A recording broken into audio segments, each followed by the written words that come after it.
개인 파산 면책 사건의 절차 흐름 간략하게 한 번 더 보고 넘어가겠습니다. 그래서 실무상 파산 면책을 동시에 신청을 합니다. 그래서 기본적으로 법원에서 이제 서면 신청 이후에 예납 명령, 즉 파산관제인 선임에 대한 예납 명령서를 그러니까 법원에서 발송을 하고요. 그리고 이제 예납 명령에 따른 채무자가 파산관제인 선임 비용은 예납을 납부하면 이후에 파산 선고와 파산 관제인이 선임되고 파산 선고기일이 지정이 됩니다.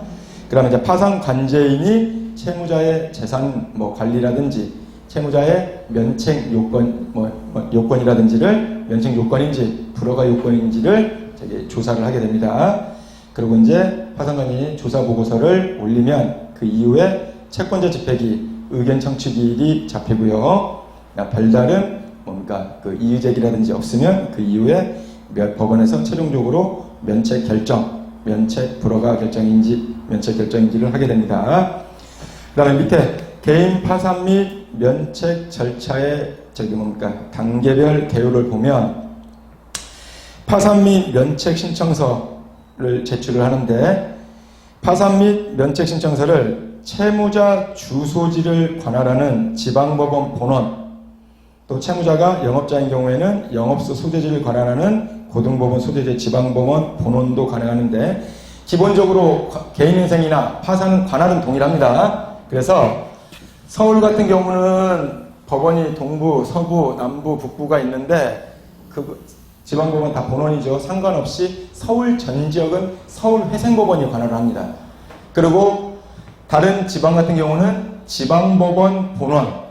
그러니까 예를 들어 제가 근무하는 안산, 경기도 같은 경우는 안산, 안양, 시흥, 분포할 거 없이 수원지방법원 본원이 관할을 하고요. 지원이나 시군법원에는 관할이 적용되지 않습니다. 근데 예외적으로 채무자 회생이 파산에 관한 법률에서 지원의 개인회생이나 파산 사건의 관할을 인정하는 법원이 하나가 있습니다. 그래서 그거는 참고로 메모만 해놓으십시오.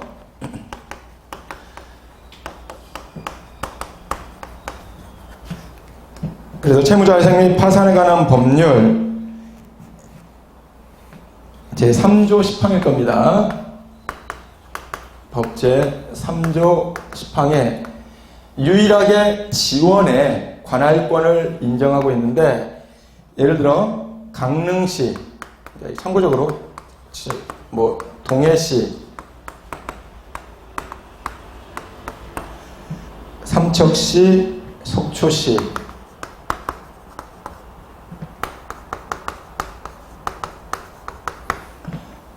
양양군, 고성군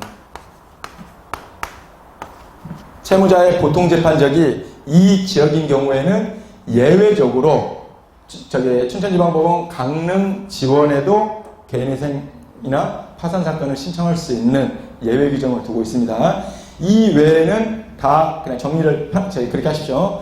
서울 전 지역은 서울회생법원이 관할이고 여타의 지역은 지방법원 본원이 관할이 되는 겁니다. 이 강릉 지원만 예외적으로 채무자 회생 및 파산에 관한 법률 3조 10항에서 강릉 지원에도 개인 파산이나 회생을 신청할 수 있는 예외적인 관할 규정을 두고 있습니다. 네, 그 다음에 7페이지.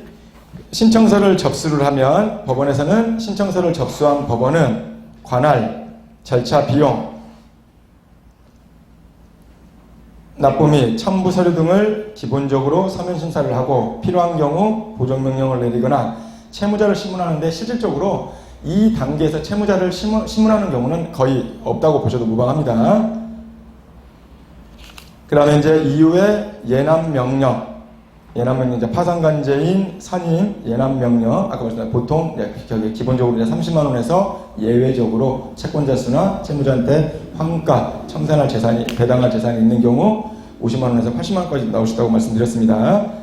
그럼 법원은 예납명령에 따라 그 파산관제인 비용을 예납을 하면 그 이후에 파산 선고 결정을 내리고요. 그 이후에 이제 채권자 집행 기일 및 의견 청취 기일 그리고 개인회생도 마찬가지로 파산도 채권자 집회기일에 별도로 채권자가 참석하는 경우는 거의 없다고 말씀을 드렸습니다.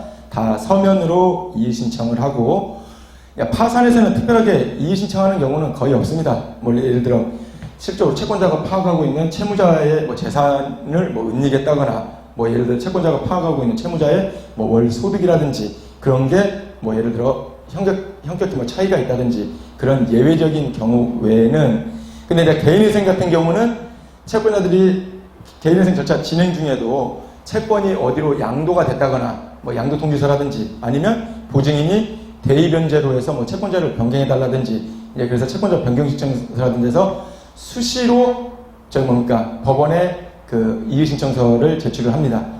그래서 이제 그 이의신청 제출하면 법원에서 채무자, 이제 저희 뭐 법무사무실 저기 뭡니까 진행한다 그러면 저희 사무실 쪽으로 이제 그 이의신청서를 보내면 서면으로 저희가 수정해서 저기 하지, 실질적으로 채권자 집회기일에 채권자가 참석하는 경우는 거의 없다고 말씀을 드렸고요. 그 다음에 이제 파산 절차의 뭐 종결, 뭐 폐지, 이제 결정을 법원에서 내리게 되고요.